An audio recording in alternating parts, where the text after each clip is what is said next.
Hello, everyone, and welcome to the Plug in Play podcast with me, your host, Henry. And today we're going to get into some really good, juicy video game things. We're going to talk about the Marvel Rivals layoffs. Ooh, that's spicy. Oh, and even bigger spice. Warner Brothers shuts down 3 studios, including Monolith. What's going on over at Warner Brothers Games? We're going to have to dive into that, along with a few other smaller news topics we're going to pepper in there. And then, of course, impressions. I've got some very interesting impressions, as always, with The Legend of Zelda Echoes of Wisdom. Can a Legend of Zelda game be just okay? We're going to find out in my impressions in the second half of the show. But first, ladies and gentlemen, if you haven't already, why don't you take a second, give us a rating on your favorite podcast service. We're everywhere: Spotify, Apple, Podcast Addict, pretty much everywhere but YouTube, which apparently is the #1 podcast platform in the world. So, kind of shooting ourselves in the foot there, but, just haven't gotten around to that yet. But anyway, give us a rating, give us a review. Tell us what you love about the Plug in Play podcast. You're a huge fan. I know you are. Why don't you send in a question? That's a good one. I almost forgot that. Why don't you send in a question to the Plug and Play podcast email at pluginplaypodcast1@gmail.com. Can't remember that, it's in the description for your convenience. Send us a question. You can be a part of the show. We'll read it live on the podcast. And I think that's it. I think that's all the housekeeping we've got going on. So there's not much to really lead into this week. I normally try to have a little bit of a other video gamey thing to talk about that's not necessarily related to news or impressions, but been very busy the past couple of weeks, so haven't had a lot of time to incorporate other video gamey things into this, but I am happy to just begin and get into a few smaller news topics. We have a couple of really big honkers this week, which are definitely the subject of a lot of the conversation. But hopefully we can touch on these news topics real quick, hit a little bit of an opinion, and move right on. So the first one I'm going to hit is just a few months after BioWare's new Dragon Age game, The Veilguard,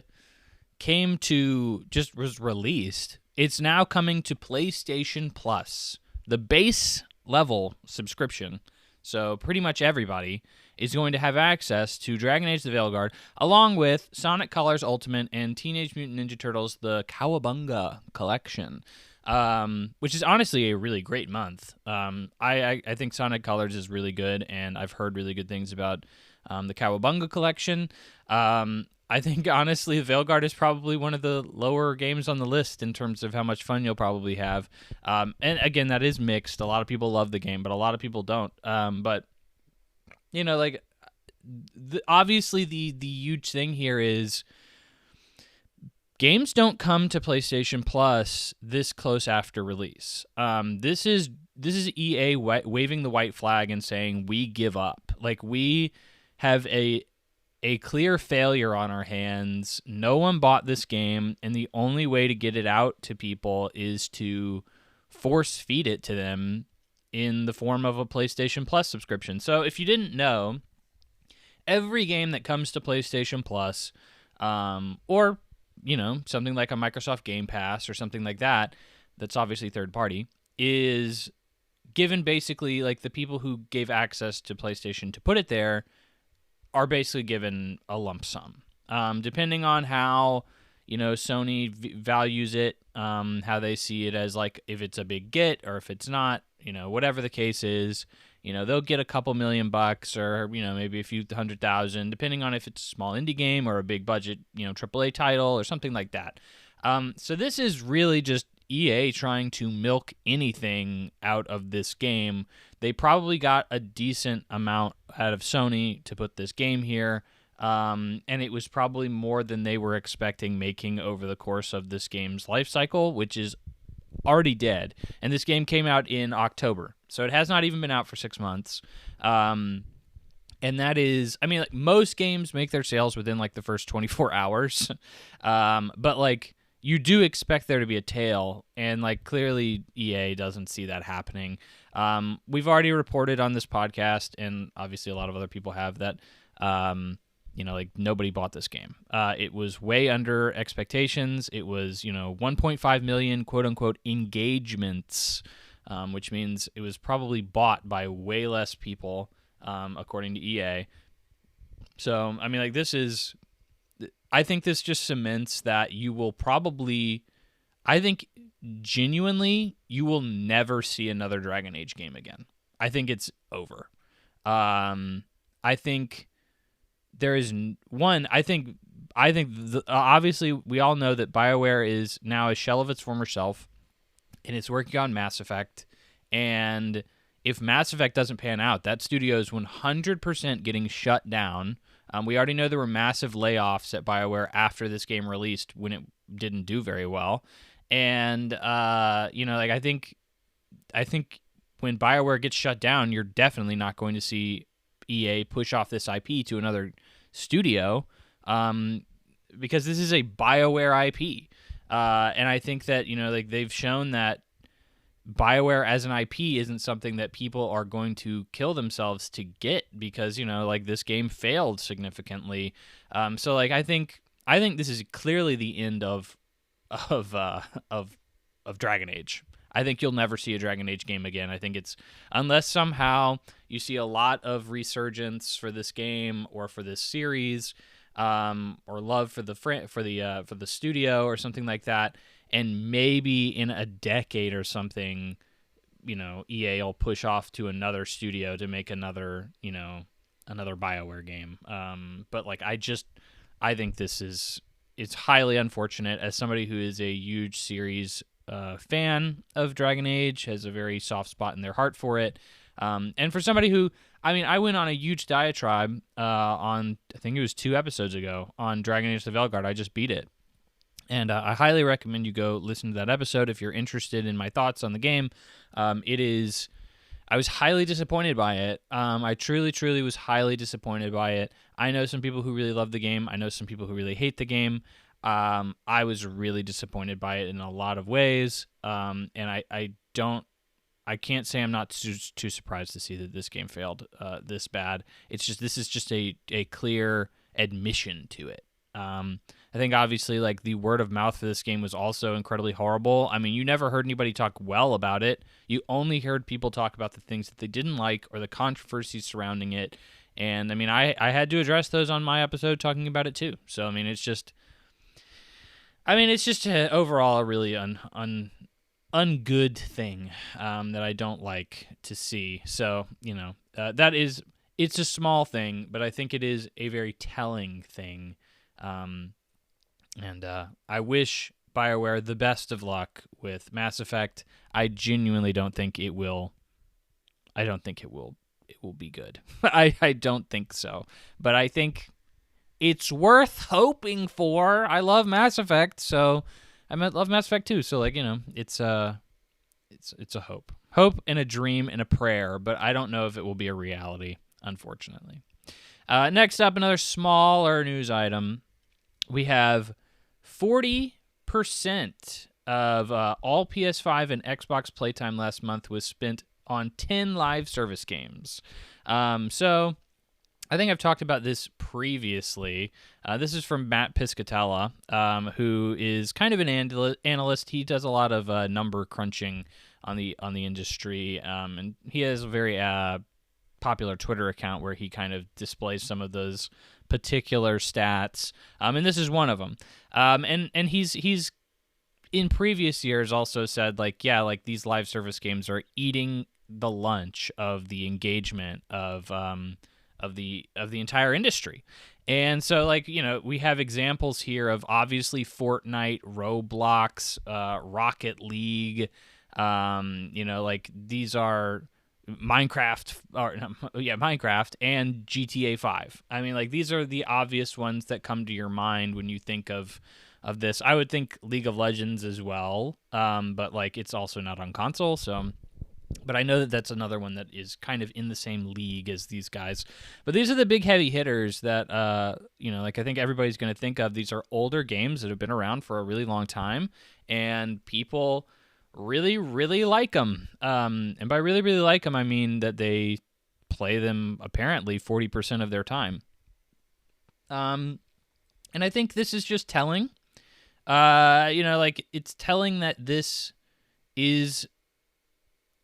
Well, a couple of things. I think it's telling that this is the way the industry's moving when, you have this be so successful.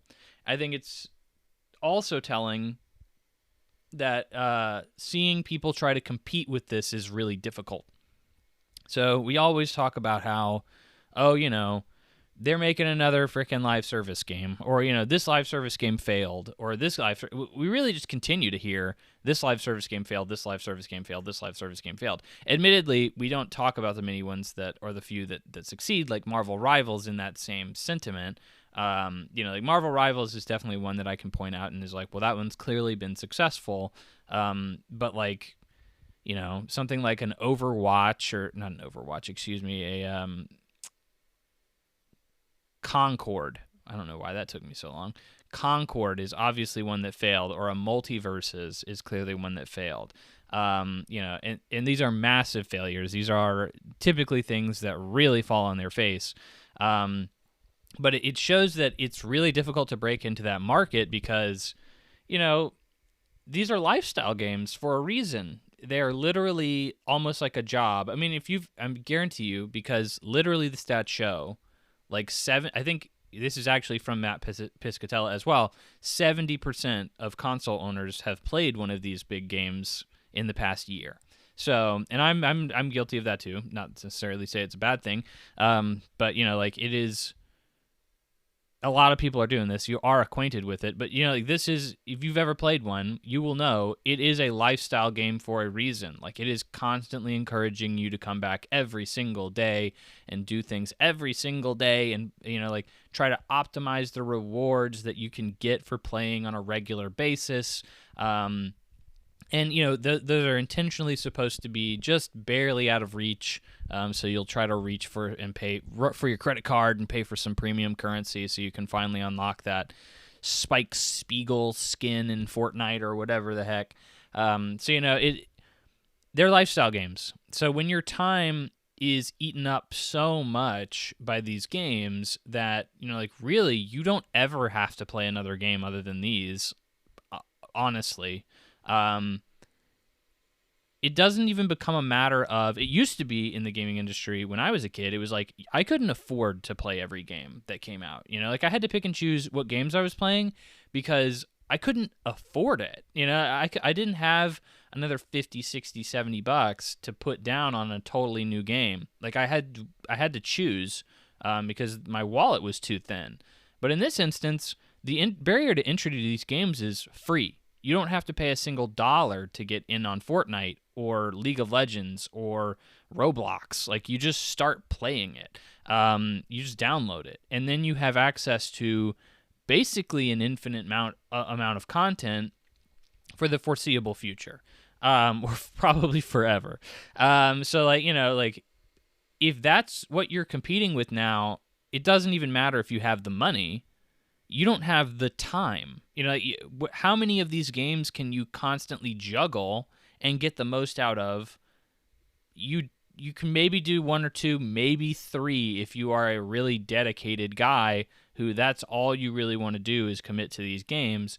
And that just means that the more of these live service games that come in, there's literally not room for them. There's only room for 10 of these things over the course of forever, because there's no time. So it's clear that that's the way the industry's moving. It is a fool's errand, I think, to try and push yourself into a category like this where you have these old defined juggernauts that are never going to go anywhere, and they're always going to dominate this sphere. And maybe you have an instance where there's a Marvel Rivals, and like an Overwatch is probably an example of one of these games that's been out for a really long time and has a really dedicated player base, but like it has a fairly negative aura around it, I would say. I haven't played Overwatch 2 in a very long time, or I don't think I've ever played Overwatch 2, but I have played Overwatch, and I would say that it's very obvious that like the sentiment around that game is fairly negative, at least from the community that I see. So like maybe Marvel Rivals had the opportunity to swoop in and take it away from them, take that trophy away. But I think that's very rare. I think to see a Fortnite stumble at this point, they're gonna have to stumble for a really long time, and they're gonna have to really drop the ball. Same thing for a League of Legends. Same things for a Minecraft. Like it's just I can't see a world in which those guys are not always the best at what they're doing. I think that just it shows that you shouldn't probably be making these live service games. I think everybody looks at it and says, well, we can be that 11th game. We can be another one of these games. And I think it's just physically impossible or I don't think it's physically impossible necessarily. I think it is still possible to break into this. You see it happen every once in a while, but it is incredibly difficult. And it is something that it is a real tough nut to crack. And I would not, if I was a business, I would say invest in Epic, try to take a piece of their pie. Do not try to compete, like that's what I would say personally. But that's just me, who's not willing to take a risk like that. Maybe these businesses have valued it and say that it's worth it, but I think it just shows that these games are here to stay. This is the way our industry is, and it's just going to be unlikely for most people to break away from those. So I thought that was a fun statistic. I thought it warranted some discussion and showed some things about the industry. So I thought I'd include it here. Next up, this one is fun. Ubisoft plans to focus on live service and open world games, quote, year after year.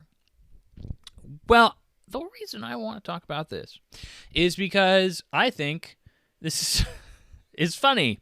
Because essentially Ubisoft got on a call and people were like, hey, Ubisoft, what are you doing? It seems like you're really not having a fun time over here. What can you do to change things? And they're like, absolutely nothing. We love doing what we're doing. What we're doing is great, and we're going to keep doing it. And it's like, well, cool, Ubisoft, but isn't that literally why you're in this situation? Like, as I've been talking about for the past several podcasts, like almost every month there is a big story about how Ubisoft is clearly floundering. They have no idea what they're doing, and they are currently looking to be bought out by, like a Tencent is I believe their big investor currently that's eyeing them for a takeover. They're basically doing everything they can to prep themselves for a sale, make sure that that's okay.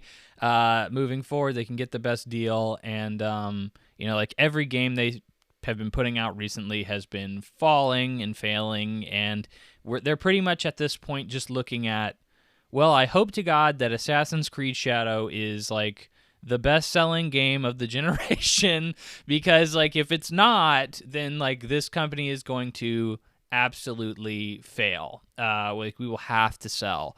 I think it is very obvious that Assassin's Creed Shadows is being looked at as this last saving grace that Ubisoft has as a potential like preventer for selling themselves to an acquirer of some kind, which will likely be Tencent, and that will, I cannot see a world where it's that big of a deal that Ubisoft, this massively bloated company, which we've talked about before, they have studios in like every country, and it's massively overstaffed for what they're putting out, their output, will be held aloft by one Assassin's Creed game.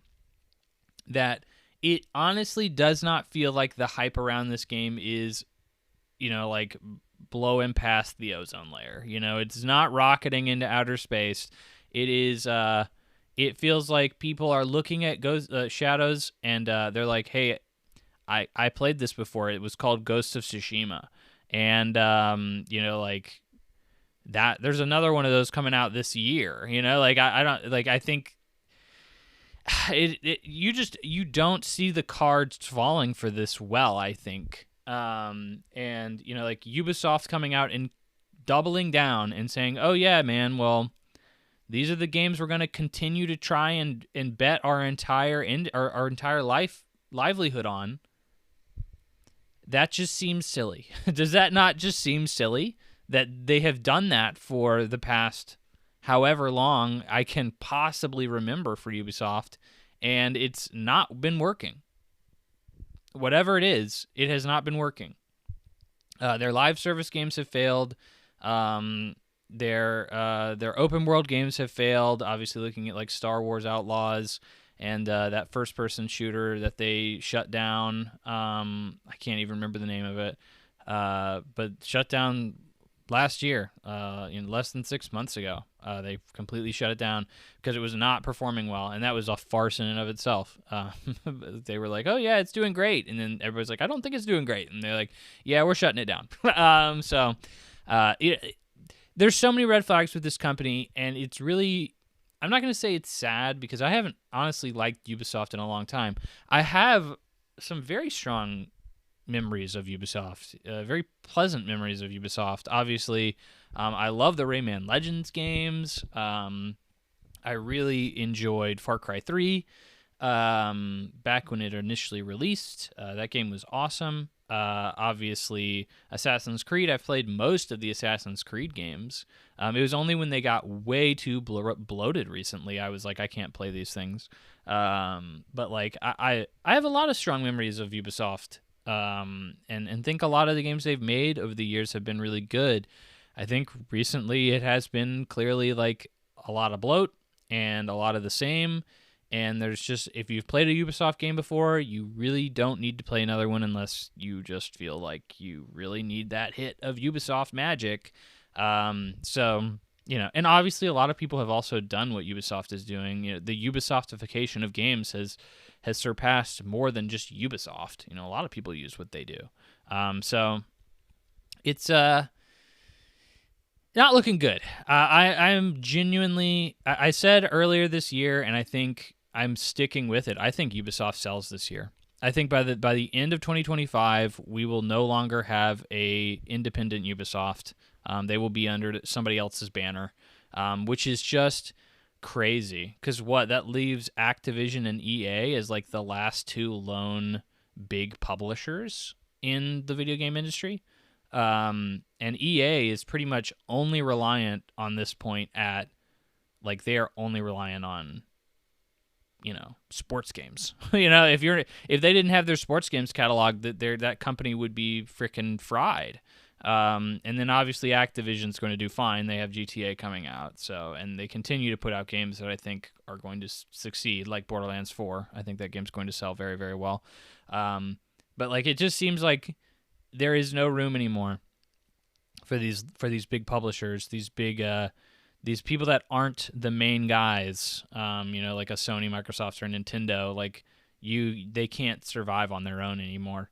And I just find that to be incredibly interesting that this is how the industry has progressed. But yeah, Ubisoft continuing to do some things that are pretty questionable. And probably somebody needs to have an intervention with them, but I don't think it'll happen. So, next off, we're moving into the big stuff, ladies and gentlemen. We got the last two stories that I have are what I consider to be the biggies. So, these have gotten a lot of traction over the past week or two. And I think both of them are being kind of, I'm not going to say misrepresented. One of them definitely is. But both of them, I think there's some interesting takeaways from. The first of is the Marvel Rivals team has been hit with layoffs, right? This was a huge story because obviously Marvel Rivals, you got that Marvel IP, so of course everybody's taken note, but then it's also, this game has been a massive success. I think if you look around, you probably have a friend who's playing Marvel Rivals, or you know somebody or you've heard about it, or you've seen a Twitch streamer play it, or you've seen, like Miss Fantastic's butt in like a freaking post somewhere, like that's been very viral. Like I didn't even play this game and people were like, "Oh yeah, dude, the model's leaked for Squirrel Girl." Like, "Oh yeah." I'm like, "What the frick? You guys got problems." Like this really is an Overwatch clone. Anyway, this game's incredibly successful. It is owned by NetEase, which is a Chinese company, which is very relevant to what we're about to get into. But there's a lot of headlines this week that were like, Marvel Rivals, the very successful online studio or online game, has been hit with layoffs. And then not only that, but some of the people who were laid off went to LinkedIn and they made these very viral posts that were like, "Hey, I know that I work on like one of the most successful games in the industry right now, but me and my entire team, we were just laid off. What the frick? That's crazy." And this is all true. This is all true. The director of Marvel Rivals and his entire team was laid off, which is a really misleading headline, okay? So when you take a step back, when I first read this, I was like, there's no way. There's no way. This game is way too successful to completely destroy the development team that made it. Like, there is no way that happened. And then, of course, like, people were reporting on it, and even there were a lot, like, I read VGC a lot. Like, a lot of my sources come from VGC. The sources I'm about to read are from Forbes, because I started looking around a little bit, and I was like, "Hey, VGC, what the frick? You're not really reporting on the facts that I need to know." If you read the VGC article for this, or Video Games Chronicle, you will see very quickly that the reporting around this is just, I can't believe that they laid off all these people from this very successful game. That's kind of messed up.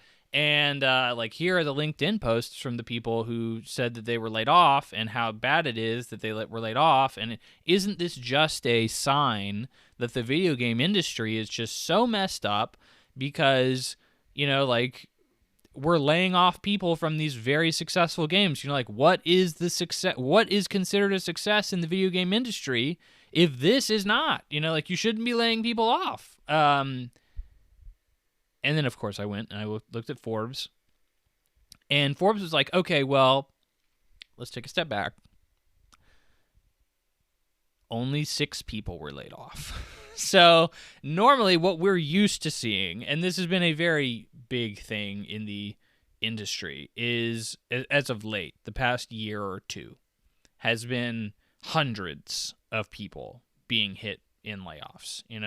Like Microsoft was a very big guy of the last year that was like, we just laid off 1,000 people from our video games industry, like, because they acquired Activision Blizzard and, like, Bethesda around the same time, and they were just like, "Oh yeah, well, we don't need 3 HR departments, and we don't need 3 accountants, and we don't need, like, 1 million of these guys, because there's a bunch of overlap, so we just laid them all off," which is understandable from a business perspective, and what honestly normally happens during layoffs or during mergers in a lot of business situations. So in this case, it's 6 people, okay? 6 is not that many. Not to say it is horrifically gut-wrenching for those 6 people who lost their livelihood and now have to find another job out of the blue. Unfortunate. These 6 people weren't even mainline developers for the game. They were all support staff. Like, these were not your lead, combat designer or whatever the case may be. Like, these were all support staff people. Not only that, but the director that was fired was not like the creative director either.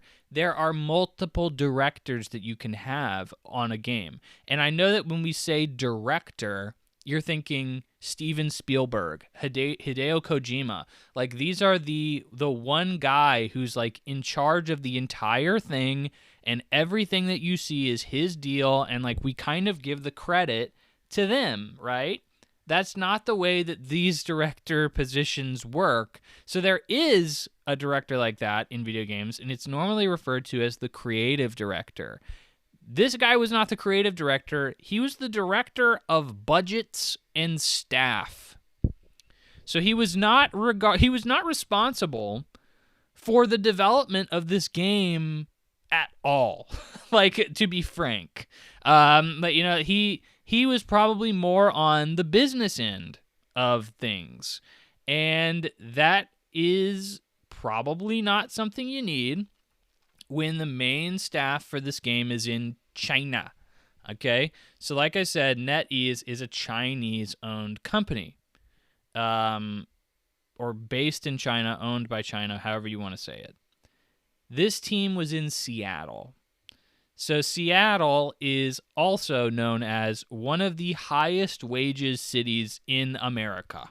So if you are in Seattle, just by the graces of God, just the way the market is, your cost of living is going to be higher.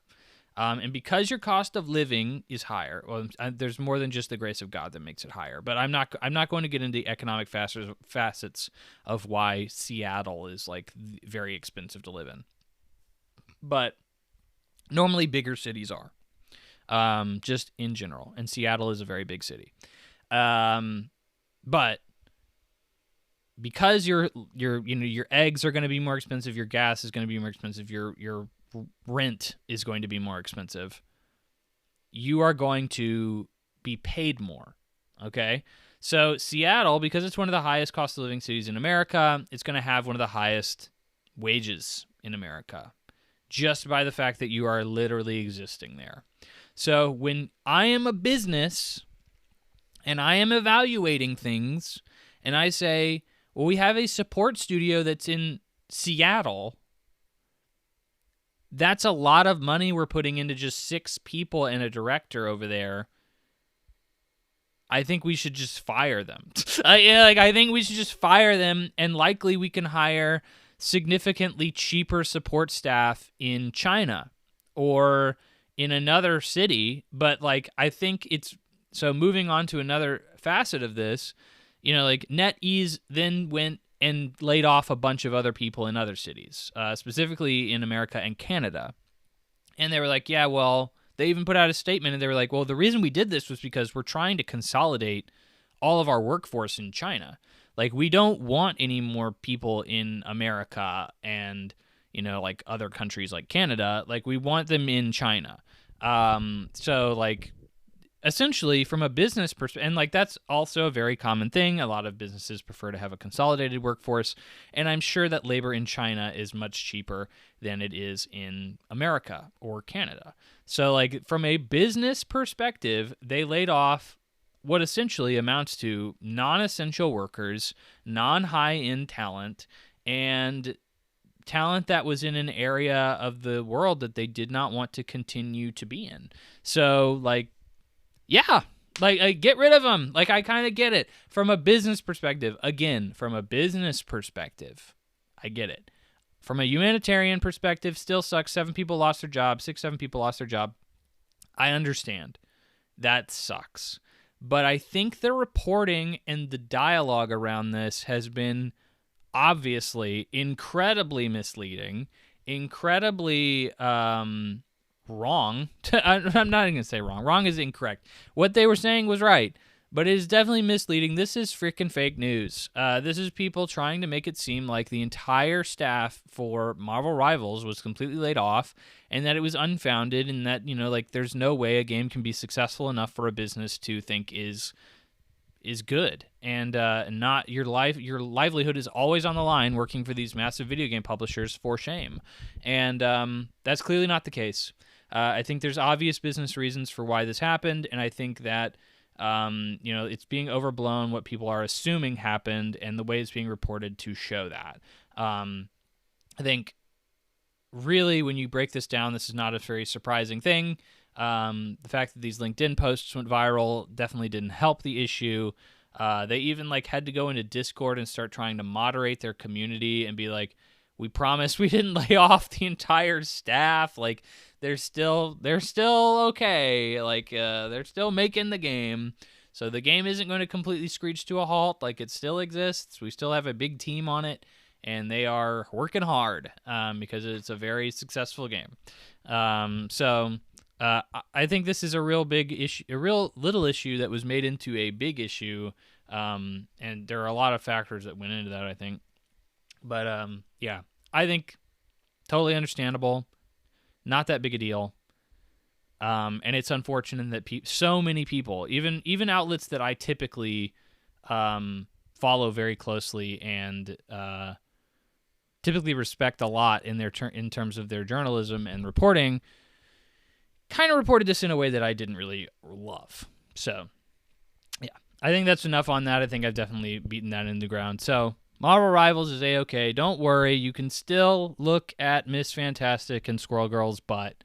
They aren't going anywhere.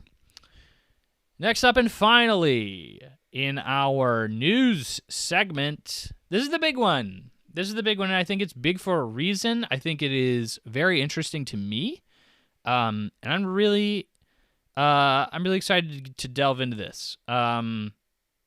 Warner Brothers Games, big news this week. Shut down 3 studios and canceled Wonder Woman. The Wonder Woman video game that was announced a few years back has been canceled. The studios that have been shut down: Warner Brothers San Diego, Player First Games, and, drumroll please, Monolith.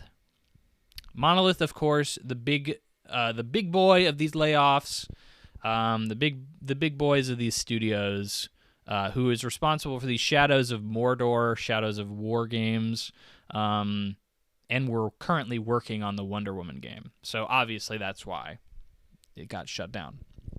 Or that got canceled, was because the studio working on it was shut down. So that's the big one. I think everybody's like, whoa, that's crazy, because they were known for making really good games that a lot of people really liked. Obviously, Player First Games, we've talked about a few times on here, but they are the Multiverses devs. So the big live service game with Beetlejuice and Gizmo from the Gremlins in it.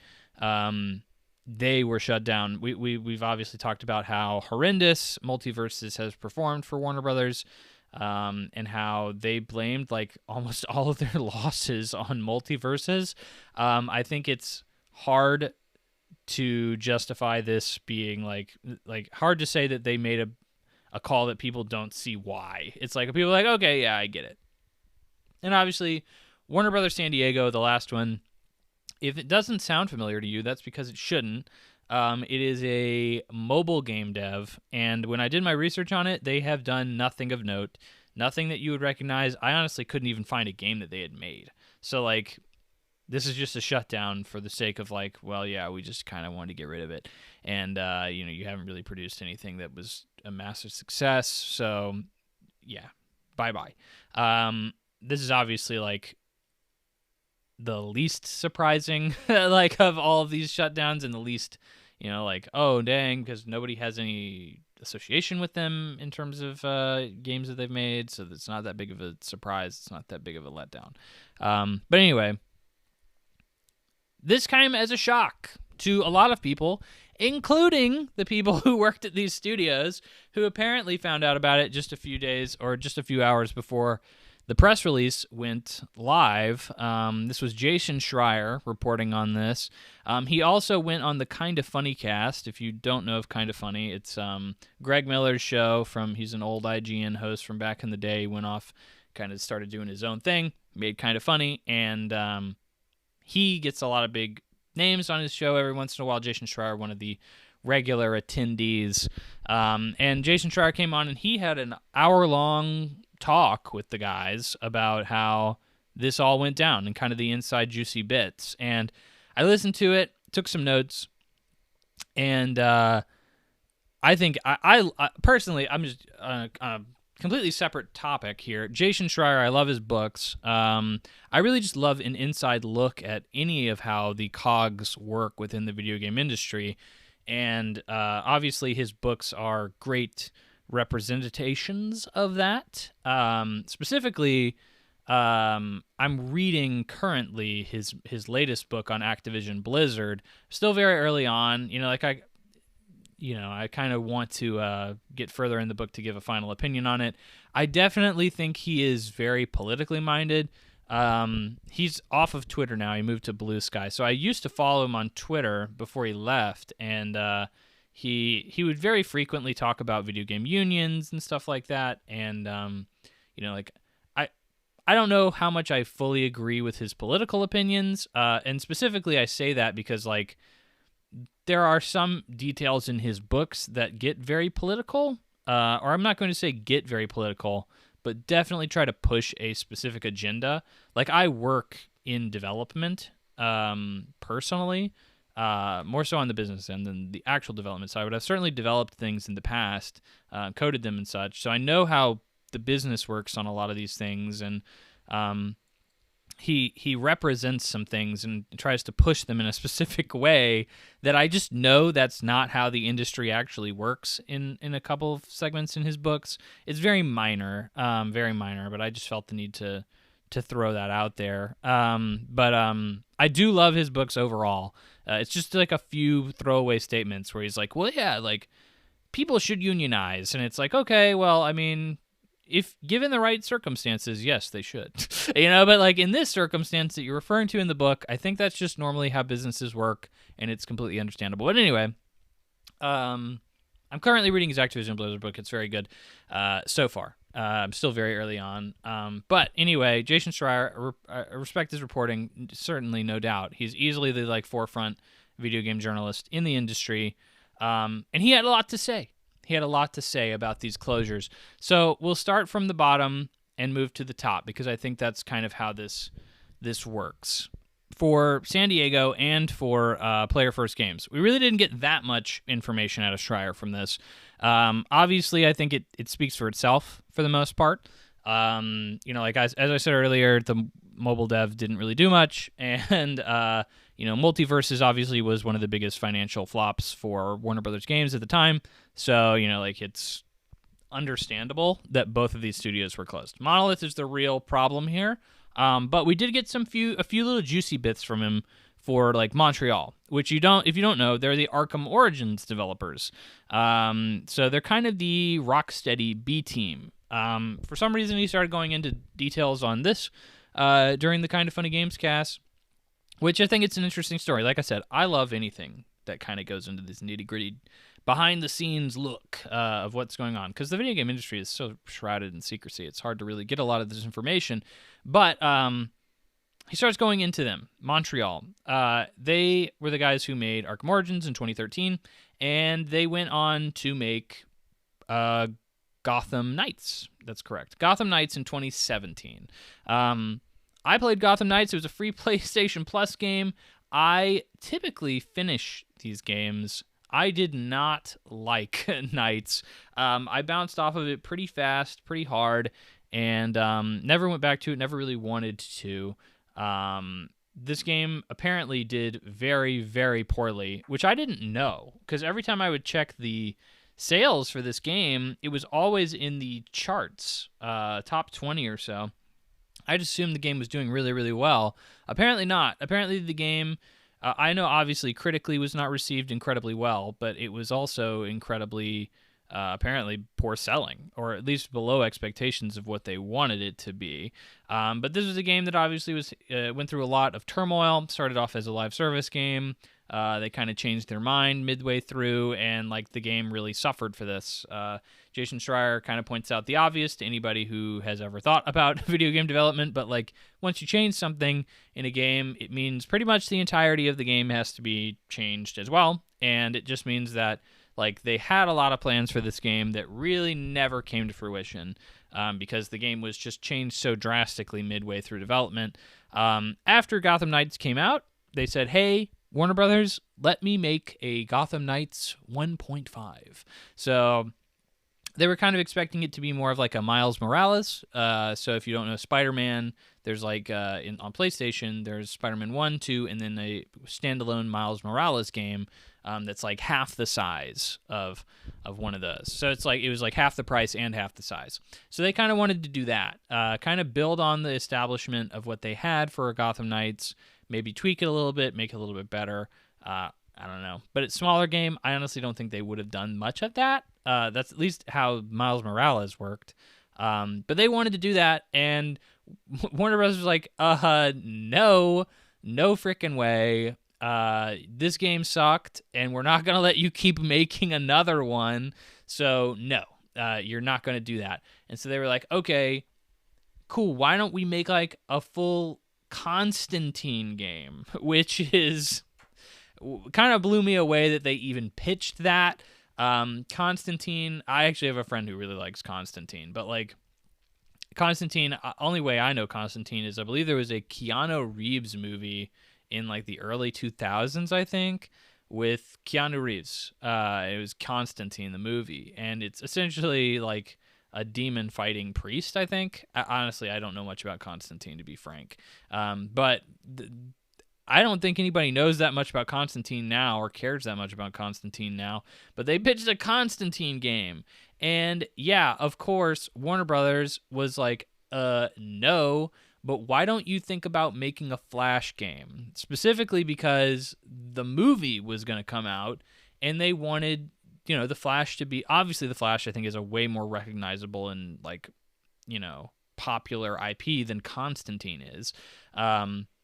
But like they had the Flash standalone movie coming out, and they were like, "Hey, why don't you do that? Like that could be our way to tie in these games and synergize these brands." And I think that's clear that Warner Brothers, and we'll get into this even further, but like they want to focus on these pillar IPs that they have, especially for video games, which they've kind of pointed out as being DC, specifically Batman is what they specifically refer to there, Game of Thrones, Mortal Kombat, and Harry Potter. Like those are the four games the four IP that they really want to focus on in terms of video game development because it's their biggest IPs that probably will not flop no matter what.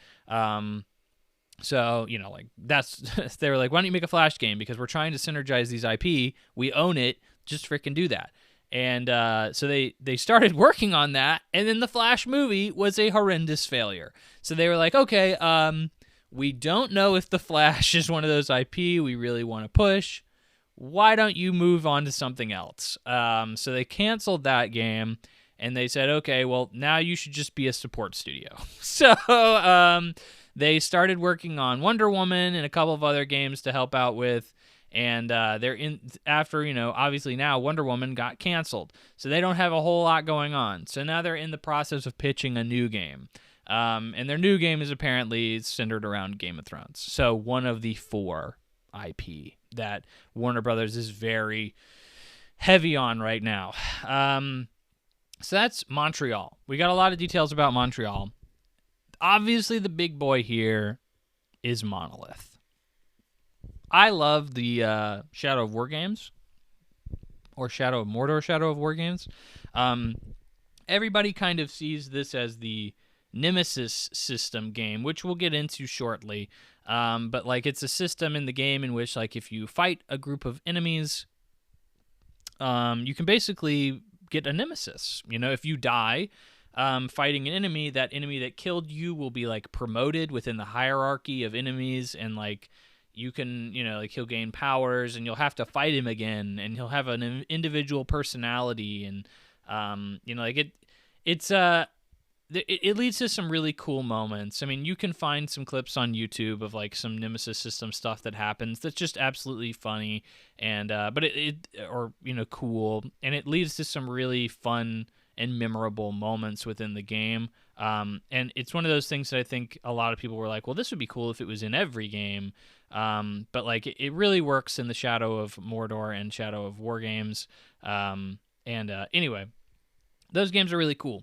But anyways, they started working on Wonder Woman after Shadow of War. So the story with Monolith begins a long time before Wonder Woman even becomes comes into the picture, right?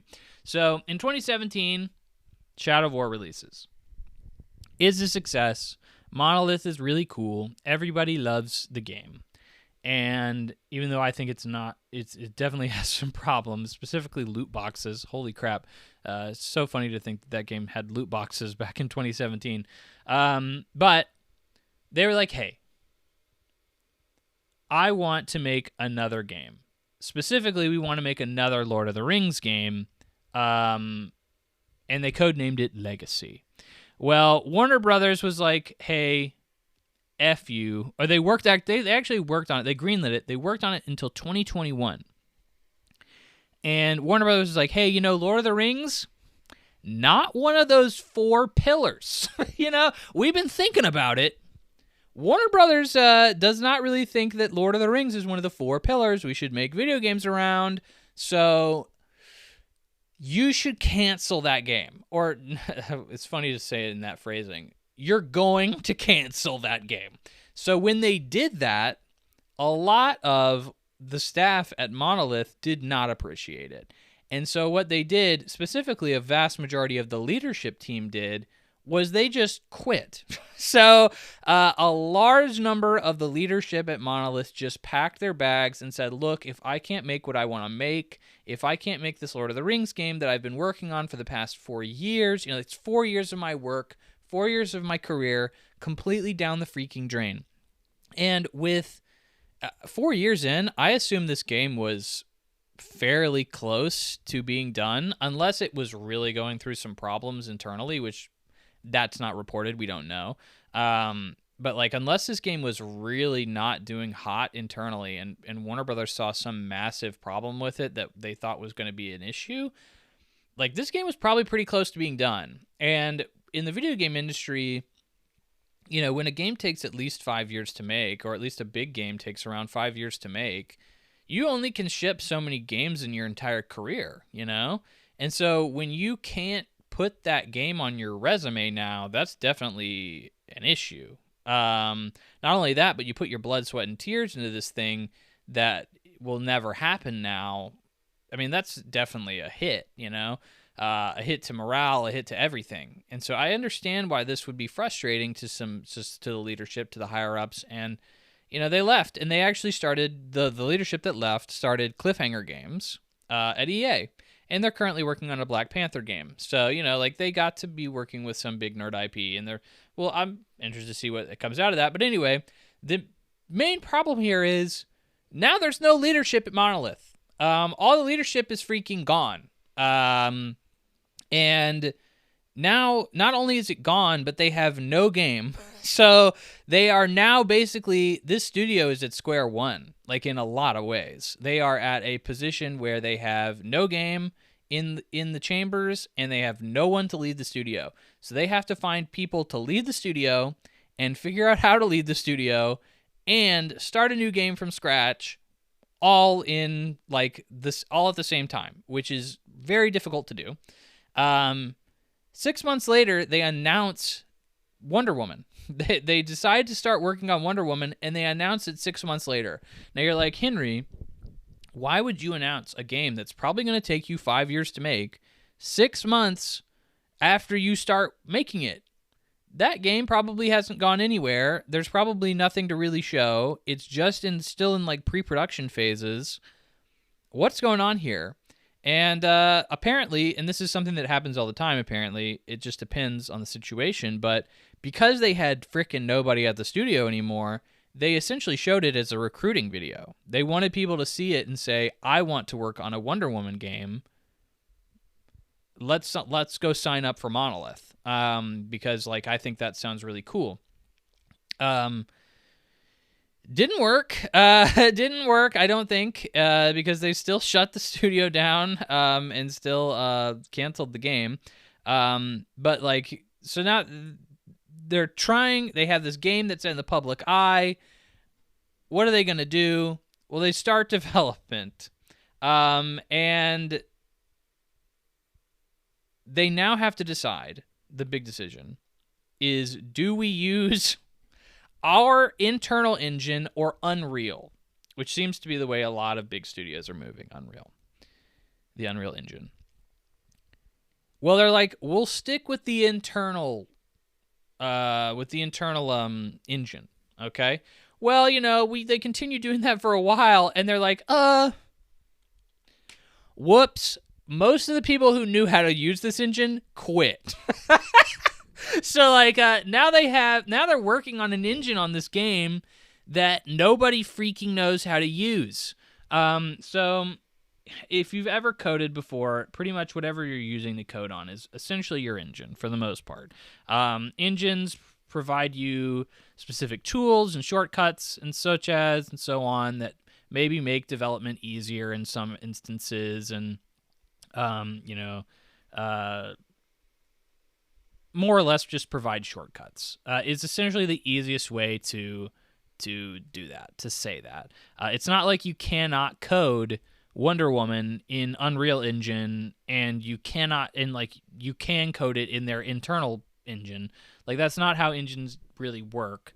But how it does work is, like, you can just be more efficient with the tools given because if you know how to use them. But nobody knew how to use them. So, like, they're all like, okay, well, geez, now we don't know how to use this engine that we're developing the game on, and because everybody freaking quit who knew how to use it.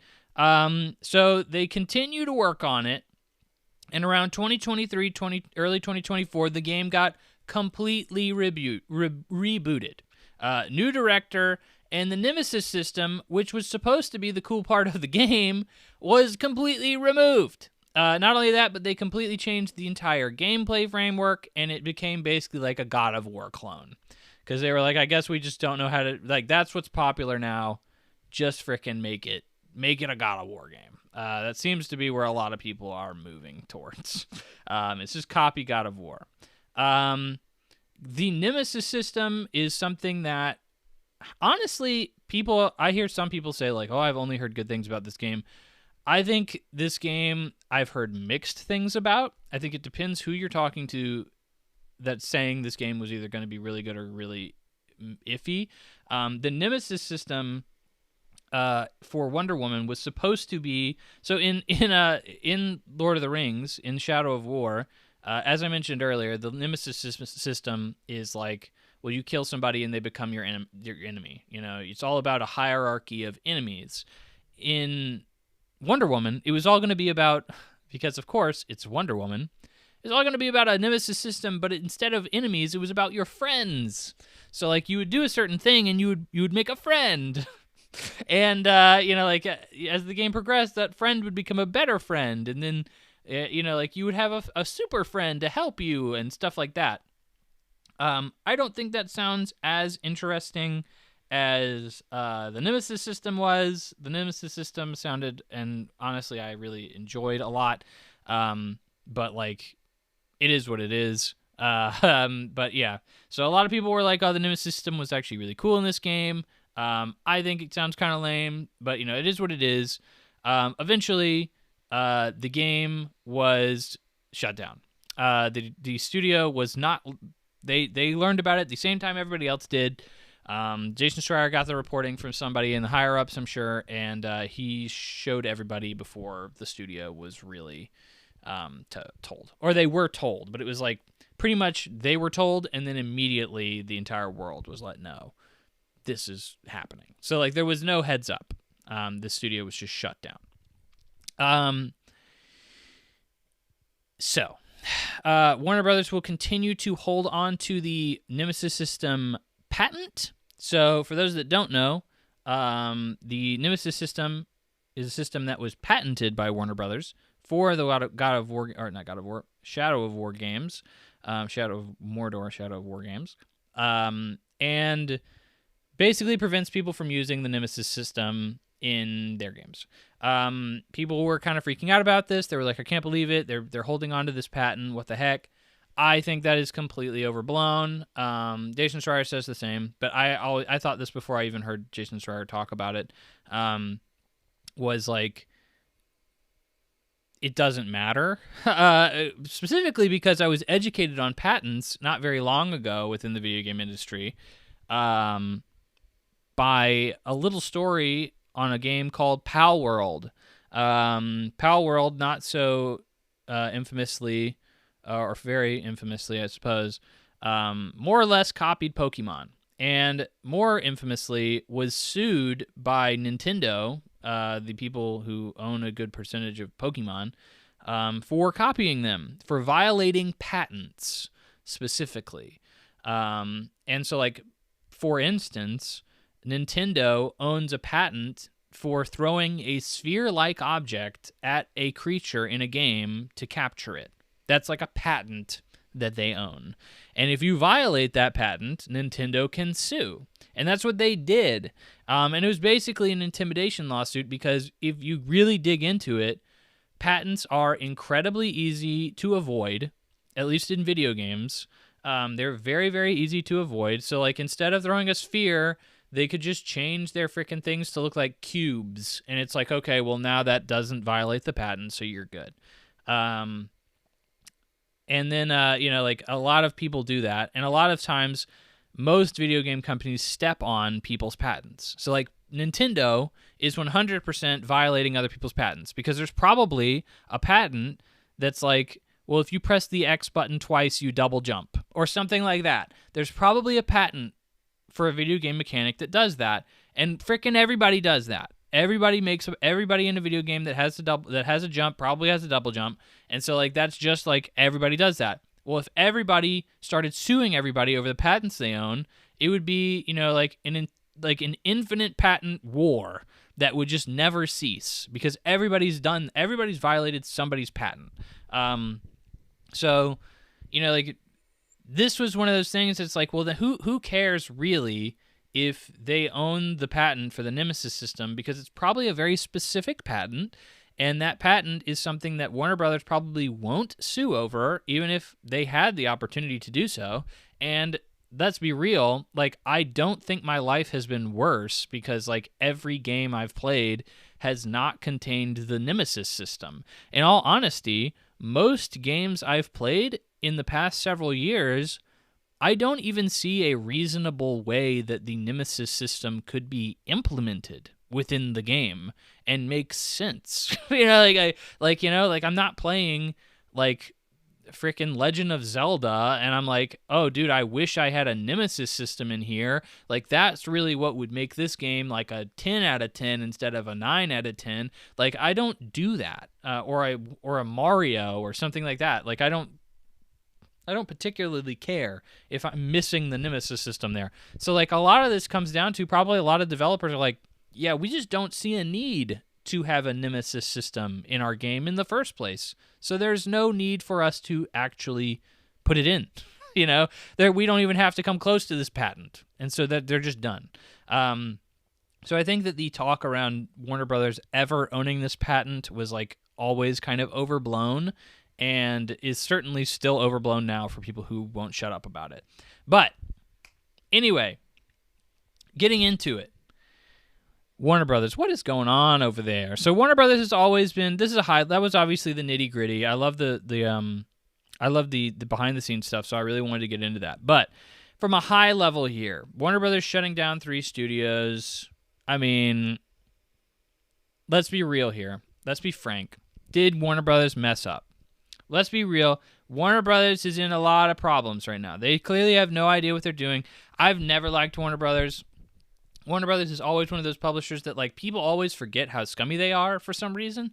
They always do something every time that's like really anti-consumer with, like, most of their releases. They do something that's really anti-consumer and I don't like, and like it's a typical reoccurring issue with them. So it sucks, but, like, Warner Brothers has always been like that. I don't like Warner Brothers in general, Warner Brothers games. A lot of people blaming the new head of Warner Brothers for this. So if you didn't know, the new head of Warner Brothers has kind of been in a cancel happy mood. He's like, the famous example of this was, like, there was a movie that had already been made. There had been several movies that had already been made. One of them was like Wile E. Coyote versus, like, Acme or something like that, where essentially like Wile E. Coyote sues Acme Corporation for like giving him a bunch of faulty products or something like that. Actually seemed like a really interesting and fun idea. But they canceled it. Or they canceled it and it had already been made. And so they did this for like tax write-off reasons. And people got really mad at Warner Brothers for that and so on and so forth. And they were like, okay, this is probably the same thing. Is like they're just canceling stuff just to get a tax write-off. And like they're killing things that are probably really good.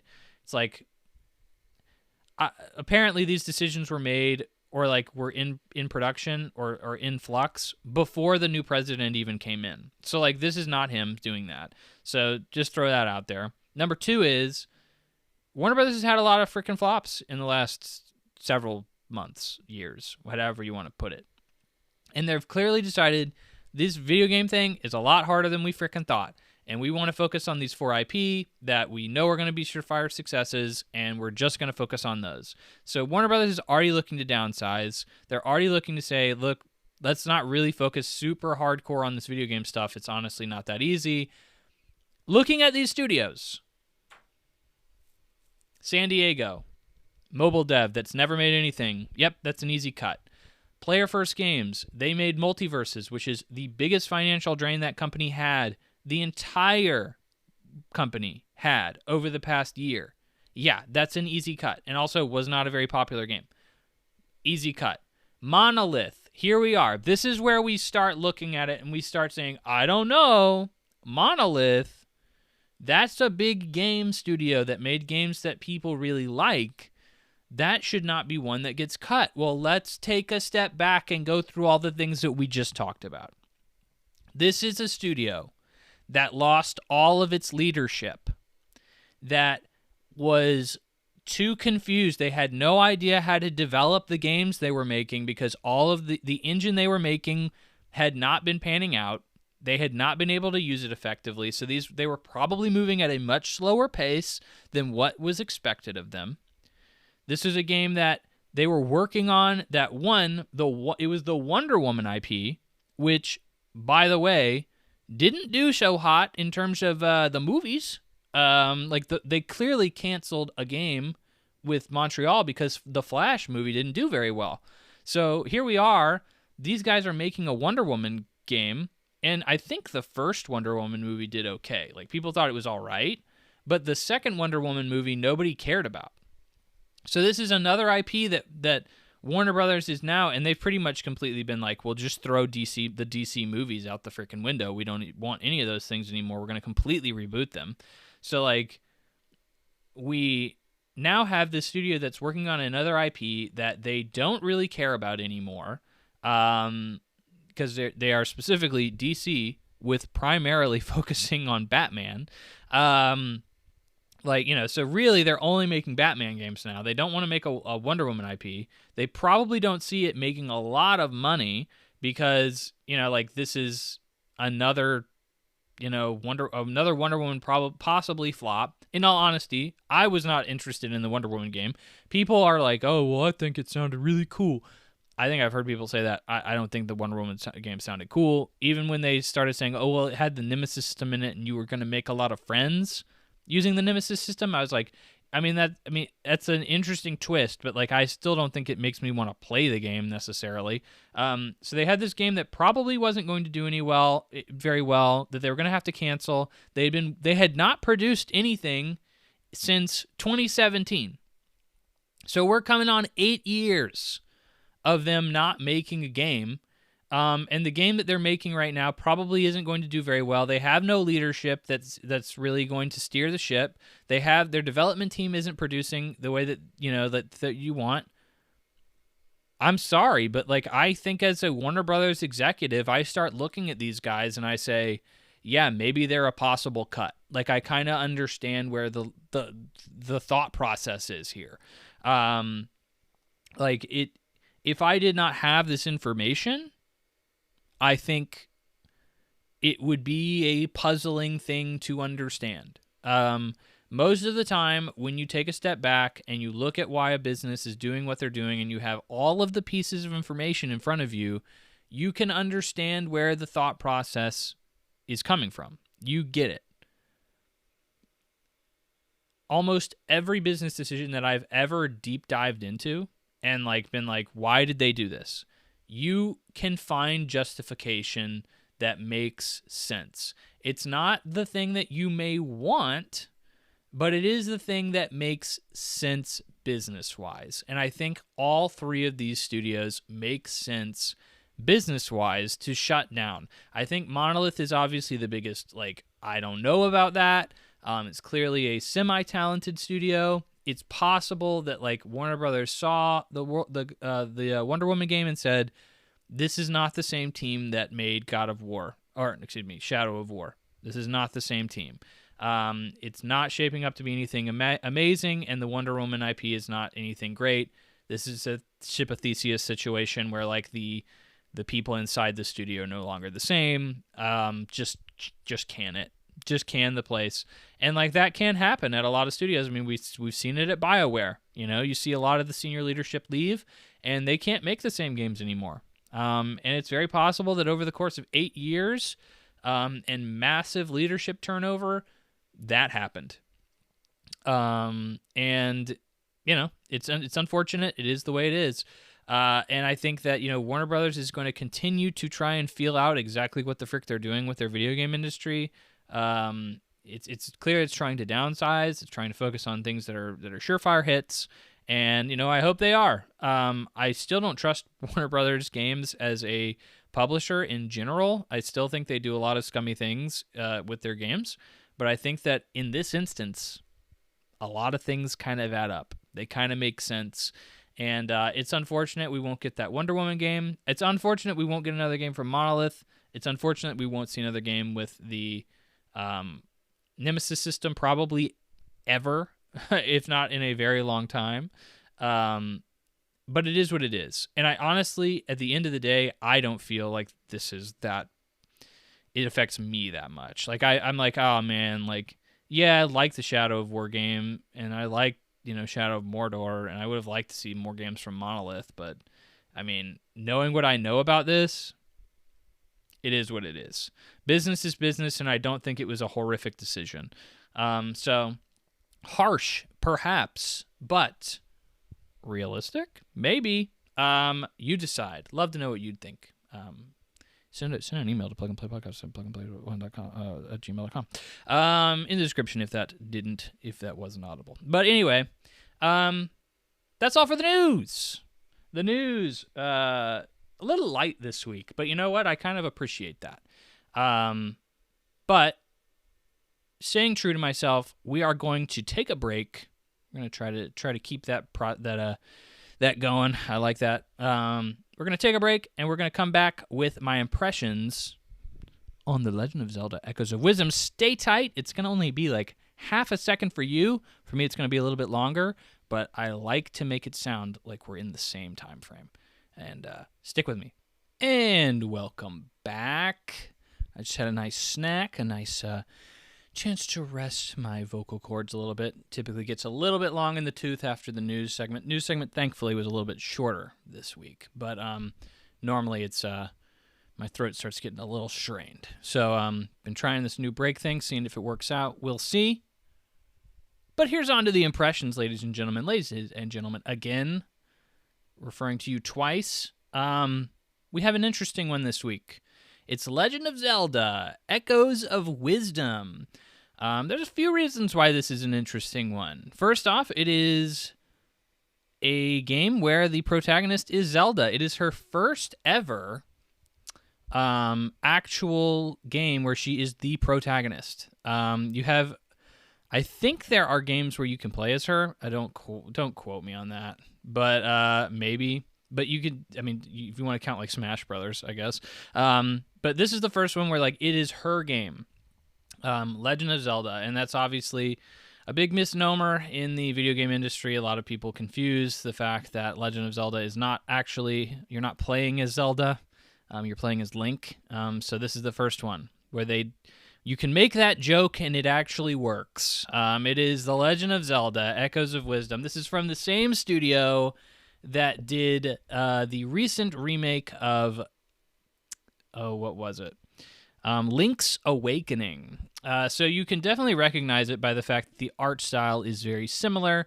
Both games reviewed pretty well. They're kind of noted for their poor running on the Switch, which is literally everything, which I'll definitely be talking about in the weeks ahead. I'm playing a couple of games on the Switch right now, and yeah, they run absolutely horrifically.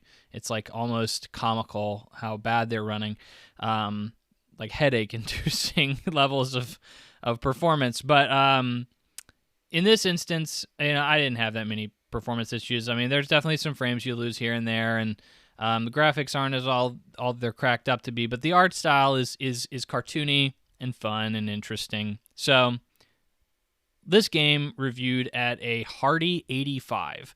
Now, a lot of times you'd say, Henry, that's a good score. I drafted this. I didn't draft it.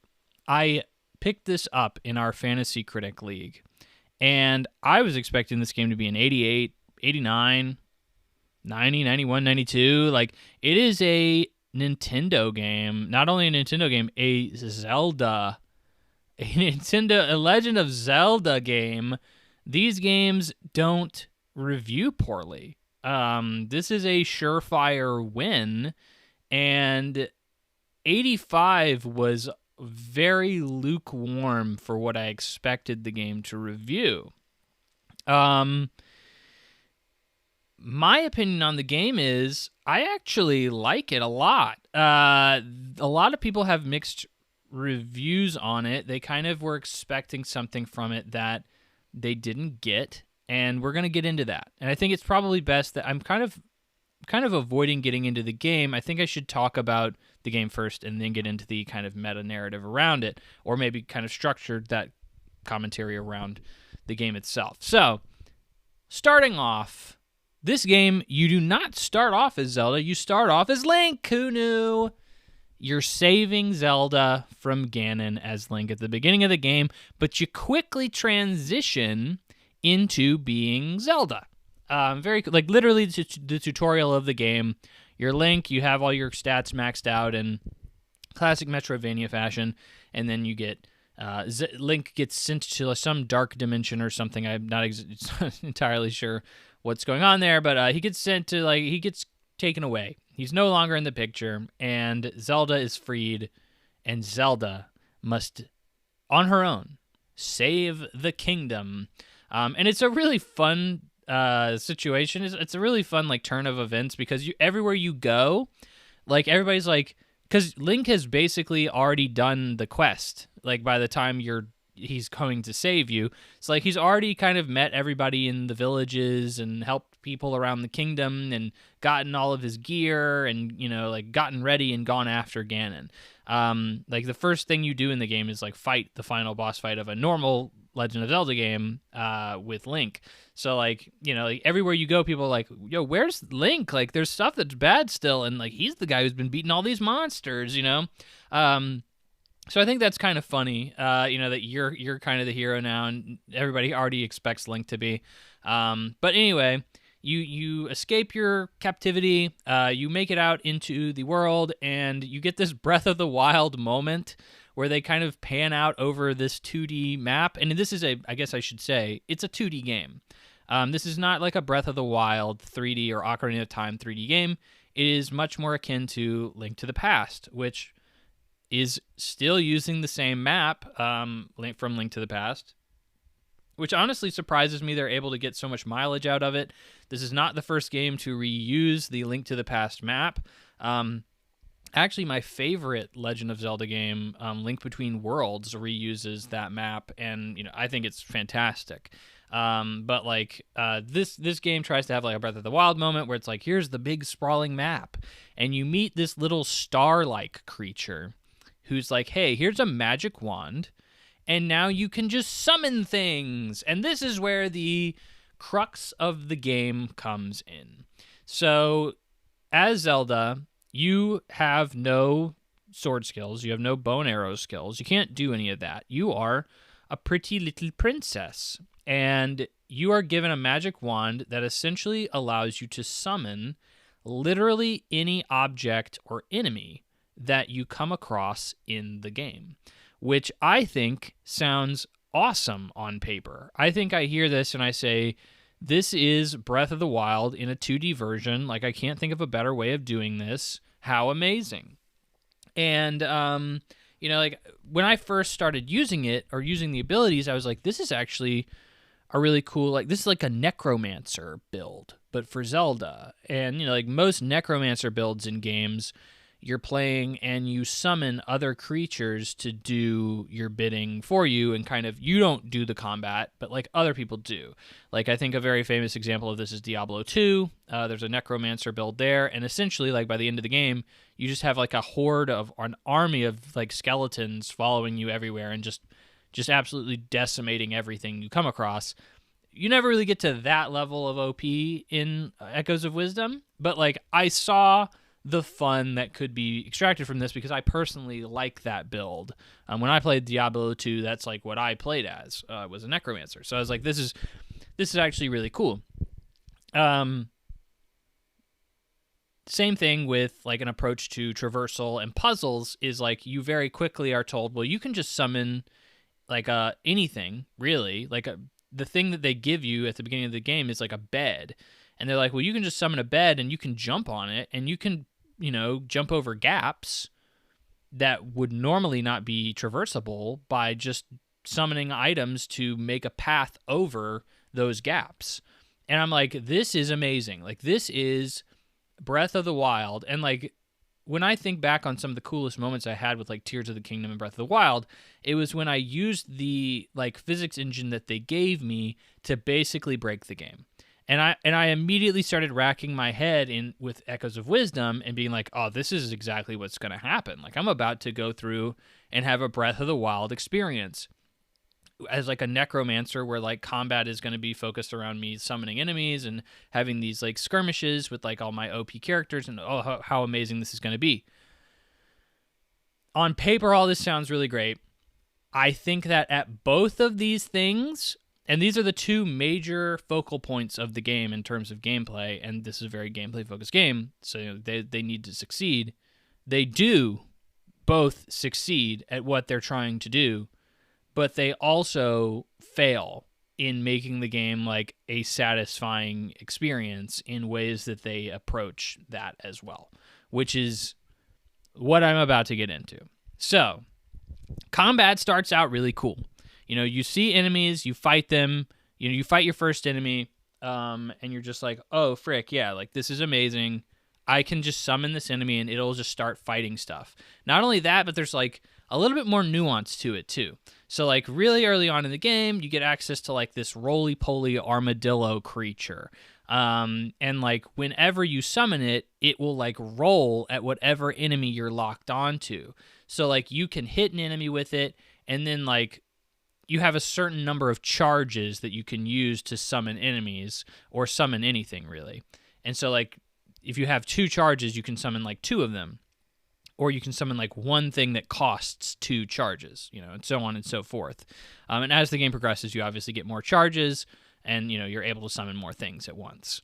So in this instance, like, I would take this roly-poly creature, and when you summon it, it gets launched, it rolls at whatever you're fighting, whatever you're locked onto.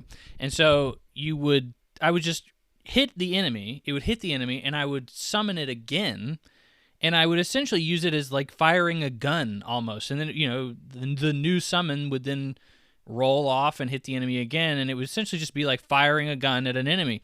And I was like, oh, this is actually kind of a cool way of implementing this summoning style combat. There are obviously enemies that work as just standard enemies, so you'll summon them and they'll just, kind of like a knight or something like that, and it'll just kind of start walking around and fighting things with a sword, traditional necromancery kind of stuff. So this is cool. At the beginning of the game, when you have very few enemies to summon and very few avenues in combat, like, you're kind of utilizing each enemy in a specific way to try and counter specific other enemies or something like that.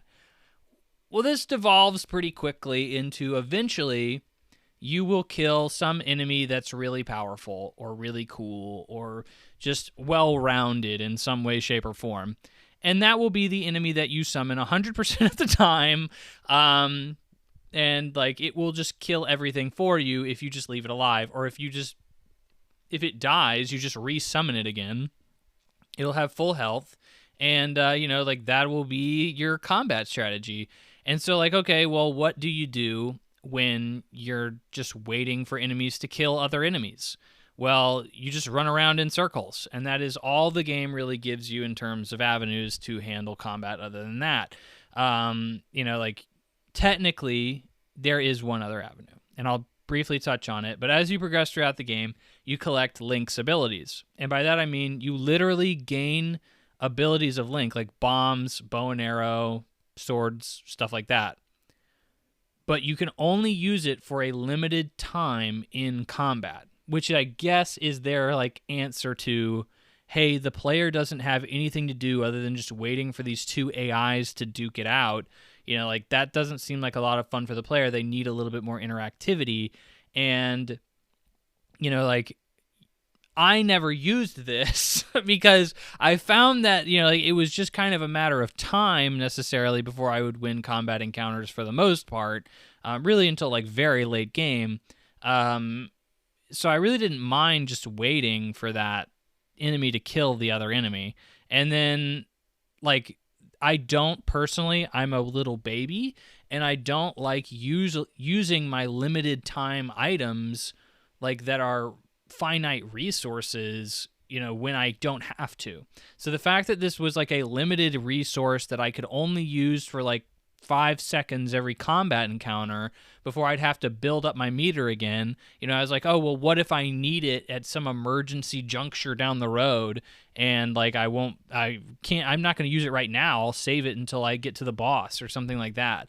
And that's a very long-standing issue with me in games. I never use my grenades in any first-person shooters or anything like that because who knows? Maybe I'll need that grenade after I die. It's impossible to know. But so I see this as a very easy issue to remedy by giving Zelda like a dodge and or a parry. I think would even be a better option. Something that gives Zelda something to do to be invested in a combat situation. Other than just sitting around and waiting for these two honestly stupid AI. Like they're not smart. It's just like every other Zelda game. Like they have a restricted enemy like fighting pattern that they're able to use. It's just they're both using it at the same time. So like a lot of times it just comes down to if you summon the same enemy versus another enemy, which is a valid strategy a lot of times, just which one gets the first hit off. Like that's really all it comes down to. It's that kind of levels of combat we're talking about. And it made combat, especially towards the end of the game, feel incredibly one note to me and incredibly boring. Every time I got into a combat situation, I was not thinking like, oh man, like I can't wait to engage with this. I was thinking I can't wait for this to be over. It wasn't like I was hating it. It wasn't like it wasn't necessarily fun, but it was just boring. Like I appreciated the kind of strategy and the kind of power that I felt when summoning a really powerful enemy to like take out a bunch of other enemies, or summoning like 5 bats or something like that to take out an enemy. Like you can do that and it's fun, but it's not necessarily stimulating per se. So like combat kind of falls to the wayside fairly quickly to me. So this Necromancer style combat, I wasn't too into. Okay, so now we move into the platforming, the puzzles, right? So puzzles are also a huge part of Zelda games. Obviously, you think of Tears of the Kingdom and Breath of the Wild. You have strict areas that are just puzzles that you utilize these, very freedom-heavy tools that the player is given at the beginning of the game. Same thing here with Zelda, or with Echoes of Wisdom, obviously. You have these very freedom-heavy tools that, who knows, you could utilize all these puzzle pieces we've given you and try to solve the puzzle in any way. Like that's That's kind of what you're kind of the promise you're given at the beginning of this game. I think all of this is pretty much dead on arrival. Like, all of it. Traversal, puzzle solving, everything, because of the bed. The bed is like the most OP item in this freaking game. It is literally one of the first items they give you. And by the way, I didn't even mention this, but it also trivializes combat, because the bed not only functions as like a massive tool for traversal, but it also serves as a healing station.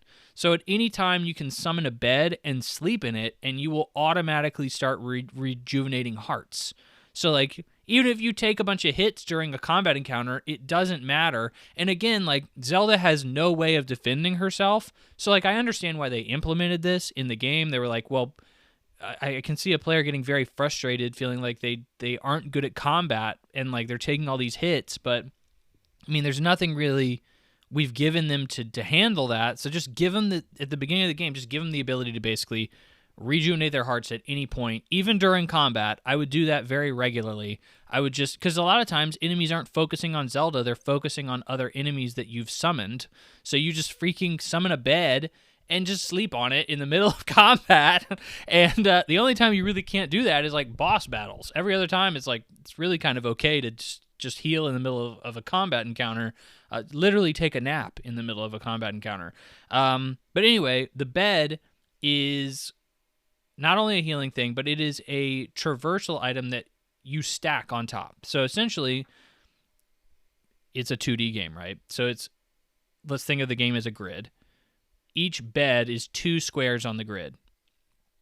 It's 1 square high, and it's 2 squares horizontally. You know, so you summon a bed, and you're already elevating yourself once, and then you summon the bed while you're standing on the first square of the grid, and it sets itself on the other square of the grid. So now you have 2 beds, and one is like hanging off of the other one, and like essentially creating a bridge, like that you're like extending.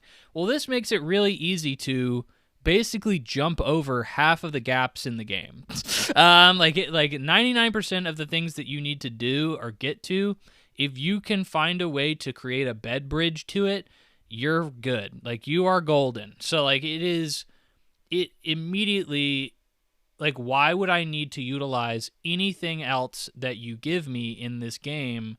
Like, at some point I got like a potted plant, and it's like 2 squares high, but only 1 square long.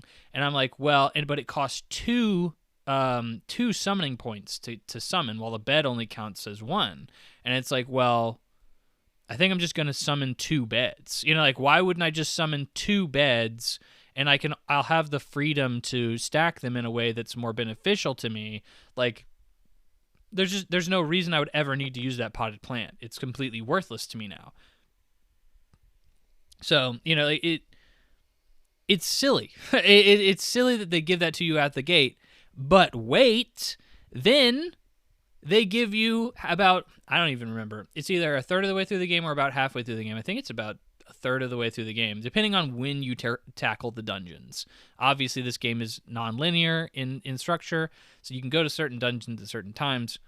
But like, one dungeon is a water temple that gives you access to the water block, which is, if you thought beds were broken, water blocks are the most broken thing in the game, and they essentially completely break movement. It makes everything meaningless. So what a water block does is you are able to summon it in the air. As long as it is touching something, you can summon it wherever the frick you want, and it will float in the air. I found it a little finicky in some areas. I was trying to figure out exactly how it worked, but like, a lot of times you can basically you summon a water block and you can swim in it. So it's just a stationary block of water, and you swim in it, and you can summon another block of water either above, in any direction, above, below, left, right, you know, like wherever the frick you want, you can summon another water block. So this allows you to then stack water blocks in any direction, and allows you to swim up or swim horizontally left. And since you can stack those horizontally upwards and then right or left or, however the frick you want to do it, you basically can make, as long as you have enough summoning blocks, you can make a path to wherever the frick you want. If you just need to climb up to some mountain, you just stack 6 blocks of water on top of each other, and you're good to go. So it's like, why do I need to find inventive ways of traversing this world? Why do I need to find inventive ways of traversing these puzzles or completing these puzzles when I just have access to go the frick wherever you want, whenever you want, abilities? It's not even like a Tears of the Kingdom situation where you have to creatively figure out how to, utilize these components to then make it easy. It's like, no, just the inherent nature of these abilities breaks the game entirely. So I found most puzzles required you to, get from point A to point B or something along those lines. Not all, but most puzzles did. So it's like, okay, I feel like I can just do whatever the frick I want, however the frick I want, pretty early in the game, and it makes a lot of these things feel pretty trivial, which is, I can understand a lot of people feeling a little silly about. So we have that, and then another big complaint I've seen from a lot of people playing these games is it's really handholdy. So in this game, you're going through, you're doing your typical Zelda thing, and you're helping all these factions around the world, whether it be the Gorons or, the little mermaid people or whatever the frick. I forget their names. I'm not that big into Zelda, so forgive me. But helping all the people around the world and stuff. And in the process, a lot of Zelda is exploration. It's finding these guys. It's kind of discovering secrets in the world, to then make yourself stronger by finding heart pieces, or some areas or sections of the game are completely supposed to be kind of secrets in a way in a lot of Zelda games. And this game is nope, you need to go here, you need to talk to this person, and then you need to accomplish these tasks by going here and killing this thing and then going into the dungeon, and you're good. And a lot of people were like, I don't like that. And I honestly, let's be real, I've played all 3D Zeldas, a handful of 2D ones. That is how most of the games are. You need a walkthrough. Half the time you play a Legend of Zelda game, you will likely need a walkthrough at some point or another to find a heart piece, or to even just figure out how to progress in the game linearly, which I think is ridiculous. I've never liked that about Zelda games, but that's why I really like that in this game. I really like that it's a little bit more handholdy, and it kind of tells you where you need to go and how you need to progress. I never once pulled up a walkthrough in this game, which in other Legend of Zelda games that I've played in the past, I've just had a walkthrough open the entire time. Just where are the heart pieces? Where do I need to go next? Who do I need to talk to? What do I need to do to unlock this area? Because half the time I would be running around for half an hour just having no freaking clue what to do. Having, just bumbling into things and being very frustrated. And it ends up being something obtuse that I had no idea, or some area that I hadn't even realized I could go to yet, or something like that. As a longtime Zelda fan, of people who probably really like everything about Zelda, because let's be real, this is one of the most beloved franchises in the gaming industry, I can see why, if you change that element of it, is such a unique, I'm not going to say unique, but definitive. It's a definitive element of Zelda, is the exploration, that in the secrets, that this is going to piss off a lot of longtime Zelda fans. And I totally get that. I totally freaking get that. And I think that they are justified in saying, I really don't appreciate that this game did that, because that's not what these fans have come to know from the series. And I understand that they consider it a good thing and so on and so forth. I think this is a really good thing. And I really enjoy it. Dungeons ultimately feel a bit neutered. Still, you gotta, all the puzzles are kind of neutered by the conjurations. In combat, when you have to a lot of Zelda, especially 2D Zelda games, put you in rooms and they're just like kill everything. We've already discussed the combat; it's a little neutered too. So I still do think that there are a lot of cool bosses in the game. Specifically, Zelda or Link is a recurring boss throughout the game. Like I said, you kind of get new abilities from him as you go through the game. He's like a boss, and every time you beat him, you get one of his abilities, his traditional Link abilities from those old school games. And I think that it's really cool every time I had to fight Link as Zelda. I just thought it was cool that Zelda was able to best Link, in a way. It was a fun idea, and I think it was executed fairly well because each boss is like, this is him as his super powerful like bomb attacks or bow and arrow attacks or something like that. So I really like that. At the end of the day, I really like this game. I really do. I think it streamlines a lot of the elements that I don't like about Zelda games, which is obviously like I said, the like obtuseness and the secrets. I would say a lot of the secrets aren't even necessary in this game because, like I said, I mean, you're pretty OP in this game pretty quick, which is not what most Metroidvanias, especially Zelda, are really focusing on doing for you. You got to really earn that. And Zelda, you simply don't. You never at any point have to earn it. It's pretty much given to you very early on in the game in terms of traversal, puzzles, combat, all that. You're pretty good pretty quick. Nothing revolutionary or spectacular here. I still think this game is flawed. I still think everything it tries to do, it doesn't do perfectly. But, I still think it's a good time. I think 8.5 is honestly, pretty solid. This is pretty on the mark for what I would say. It's like an 8.5. This game is pretty short. It took me 20 hours to beat. It's pretty compact for that amount of time. You're always going through, doing a dungeon, doing something. You really could probably get a few more hours out of this game if you wanted to do all the heart pieces and stuff. I even enjoyed it enough that I went and I did the optional side missions to extend my summons. The amount of summons that I could have. There's some optional dungeons that you can do. They're very small, but you can do them in the world, and they're pretty much immediately shown to you as soon as you open the world map, and they're very easy to get to because, like I said, traversal in this game is a joke. I did them because I was like, it's quick, it's easy, and I really enjoy. The power I get from feeling these summons increase, the number of summons, the number of baddies that I can have fight alongside me, or, how much further I can get over a gap if I have another block I can summon or another bed. I thought that was cool. Is this game built around it in a way that I think the game expects the player to do that? Absolutely not. I don't think it's designed smart enough. I think something like a Tears of the Kingdom is designed really smart.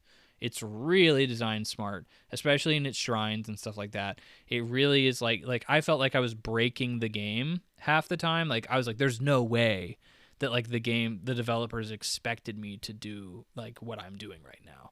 But I think in in Echoes of Wisdom, the developers were like, well, here's a block of water, you can pretty much go anywhere, just in whatever, I don't care. And it kind of feels like that. And I don't think that's a great feeling to instill in the player is here, here's just a huge set of tools that you can do whatever the frick you want with. And, you really don't ever have to use 99% of them because a couple of them are just OP as frick. That just seems like a very poorly flawed, poorly designed game. At the end of the day, though, I do appreciate the idea. I still think it's fun overall. It still feels like a fun adventure where you're going to save the kingdom. There's still that a little bit of Nintendo charm in there. So it's hard to hate the game. I do think it is really easy to poke at it and say, this could have been way better. It could have been way better. It could have been way more polished, way more heavily tuned, and way more thought out. I don't think it was. But I do, overall, I had a good time. I don't know if I would recommend it to a Zelda fan. I think if you've heard what I'm saying and you're like, actually, no, that sounds like a pretty good time to me, I think you should pick this game up. I picked it up at $40 on Black Friday, which I thought was a pretty good deal. Normally Nintendo games don't really go down that quick or ever. So like I thought $40 was a pretty good time. And not only that, but I traded it back into GameStop for like $38 or something like that. So like I made out like a bandit. I only paid like $3 for this game, and I had a decent time with it. So like I was pretty cool with it. So yeah, that's my thoughts on the newest Legend of Zelda game. Who knew that a game that is nothing like most Zelda games, and honestly reviewed lower than what I expected, would be something that like I was actually really cool with. Because like most people who I heard talking about this game, it was like very mixed. And like as you can tell, I'm pretty mixed on it too. I didn't love this game, but I still thought it was good.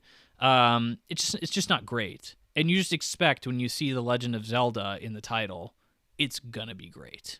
But I hope that I didn't ramble too much. This is a little bit shorter of an episode than usual, and I'm very happy about that. My vocal cords are very happy about that. I hope that you enjoyed. I hope that you had a good time listening. I appreciate you listening. You're my friend. That's right. You listening right now. You're my friend. And I hope that we continue to do this. I appreciate it, and I hope that you play some good video games coming up. I hope that you have a good day, a good week, a good another week, and I'll see you next time on the Plug and Play podcast. Bye-bye.